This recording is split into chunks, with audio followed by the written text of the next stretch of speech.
জানুয়ারিতে OTT debut করবো।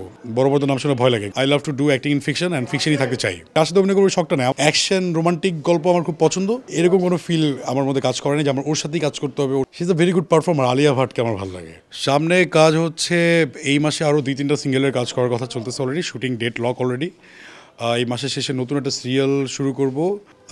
TVC ওবিসি অ্যান্ড ওটিটিতে ডেবিউ করব হচ্ছে আমি জানুয়ারিতে ওটিটি ডেবিউ করবো। সো সব কিছু মিলে সামনে ভালো পাইপলাইন, নাইস পাইপলাইন। বড় পর্দায় কাজ করার ইচ্ছার ওইভাবে এখনো ভিতর গড়ে ওঠে নাই। ভয় লাগে, বড় পর্দার নাম শুনে ভয় লাগে, কারণ এখানে নাচতে হবে, ফাইটিং করতে হবে, অনেক ব্যাপার স্যাপার আছে। So when I will be prepared I will go ইনশাল্লাহ, but right now to dedicated in fiction. I love to do acting in fiction and ফিকশনই থাকতে চাই। আচ্ছা, বড় পর্দায় কাজ করার জন্য তো একটা নায়কের ফার্স্ট অফ অল প্রচুর ফিট হতে হবে। Then he have to learn properly. ওর ফাইটিং শিখতে হবে প্রপারলি, তারপর ড্যান্স শিখতে হবে। সব কিছু শিখে আসলে কম্প্যাক্টলি একটা নায়ক হয়ে যাওয়াটা আসলে উচিত, যেখানেই কাজ করা উচিত। সো আমার মনে হয় বড় পর্দায় যাওয়ার আগে আমার নিজেকে আসলে প্রিপেয়ার করেই যেতে হবে। এবং আমার বিশ্বাস যে যদি আমি কোনো সময় ডিরেক্টলি খুব সিরিয়াসলি নিয়ে নিই না, আই ক্যান ইনশাআল্লাহ। ক্লিয়ার না আসলে আমি কার সাথে অভিনয় করতে চাই, বাট আমাদের বড় পর্দায় আমাদের ফিল্ম ইন্ডাস্ট্রিতে অনেক ভালো ভালো নায়িকা আছে। লাইক উইনো পূজা চেরি, উইনো মাহিয়া মাহি, উইনো বুবলি, উইনো পরিমণি, অনেক নায়িকা তো আছে আমাদের বাংলাদেশ ফিল্ম ইন্ডাস্ট্রি। আমার কোনো শখই নেই কারোর সাথে অভিনয় করা, মানে কার সাথে অভিনয় করবো শখটা নেই। আমার অভিনয় হচ্ছে আমি একটা ভালো গল্পে কাজ করব, আমি ফাটা অ্যাক্টিং করব, আমি আমার মতো অ্যাক্টিং করব। আর আমার নায়িকা যেই হোক, প্রপার অ্যাক্টিংটা করুক, প্রপারলি আমরা কাজটা করি, প্রপারলি সুন্দর একটা কাজ দর্শককে দেখাই, এটাই হচ্ছে আমার ইচ্ছা। তারপর এই হচ্ছে আমার শখ।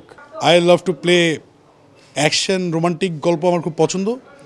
আগে একটু চুপচাপ টাইপের ঠান্ডা গল্পগুলো কাজ করতাম। রিসেন্টলি অ্যাকশন রোমান্টিক একটু পাগলামি টাইপের গল্পগুলো পছন্দ হচ্ছে। আর সামনে যে স্ক্রিপ্টগুলো আছে সব করে এরকম পাগলামি টাইপের গল্প। এরকম কোনো ফিল আমার মধ্যে কাজ করে না যে আমার ওর সাথেই কাজ করতে হবে, ওর সাথে কাজ করতে হলে আমার মনে হয় খুব ভালো হবে, বা ওর সাথে কাজ করলে মনে হয় এটা হবে। আমি এটাতে বিশ্বাসী না। আর নায়িকাটা আমি বলতে পারবো না, কারণ আমি ডিরেক্টরের সাথে আগ্রহী, এটা বলতে পারবো যে ফিল্মে কোন ডিরেক্টরের কাজ আমার ভালো লাগে, এটা আমি বলতে পারবো, কারণ আমি ওর মেকিংটা দেখছি, ওনার স্ক্রিপ্ট দেখছি, ওনার স্টোরি টেলটা দেখছি। বাট কোন নায়িকা, ওনার অ্যাক্টিং আমি দেখছি, উনি তো এক এক গল্পে এক টাইপের প্লে করে। আমার এই গল্পের নায়িকা যেহেতু পারু, আমার এই নাটকের গল্পের নাম হচ্ছে পারু। আর আচ্ছা হ্যাঁ, এটাই তো বলতেছি, আমার এই নাটকের গল্পের নাম হচ্ছে পারু। এবং বলিউডের দেবদাস গল্পের নায়িকা ক্যারেক্টারটা ছিল পারু। ওটা কি করছিল ঐশ্বর্য রায়। হ্যাঁ, ঐশ্বর্য রায় বিউটিফুল, ঐশ্বর্য ভালো। যখন আমি ছোটো ছিলাম তখন আমার ওনাকে খুব ভালো লাগতো, ওনার সাথে কাজ করতে খুব ইচ্ছা করতো। বলিউডে আমার সবচেয়ে বেশি ভালো লাগে হচ্ছে, আগে ভালো লাগে সোনালি বেন্দ্রে, ঐশ্বর্য রায় যার কথা বলছেন এটা। আর বর্তমানে আমার ভালো লাগে হচ্ছে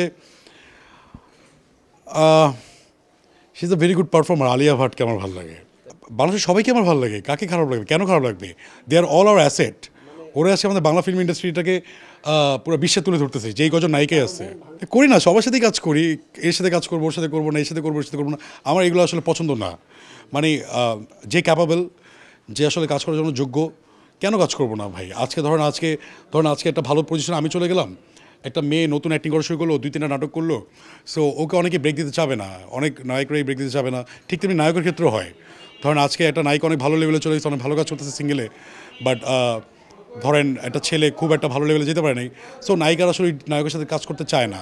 তারা ডিরেক্টরকে বলে যে না, আমি ওর সাথে কাজ করতে চাই না, বা ওইটা এরকম আমার অনেক, মানে আই ডোন্ট নো, আমার কানে কথা আসছে। বাট এই জিনিসটা আসলে আমি পছন্দ করি না। আমার মনে হয় যে গল্পটা সিলেকশন করো, ভালো গল্পটা দেখো এবং প্রপার অ্যাক্টিংটা করে যাও।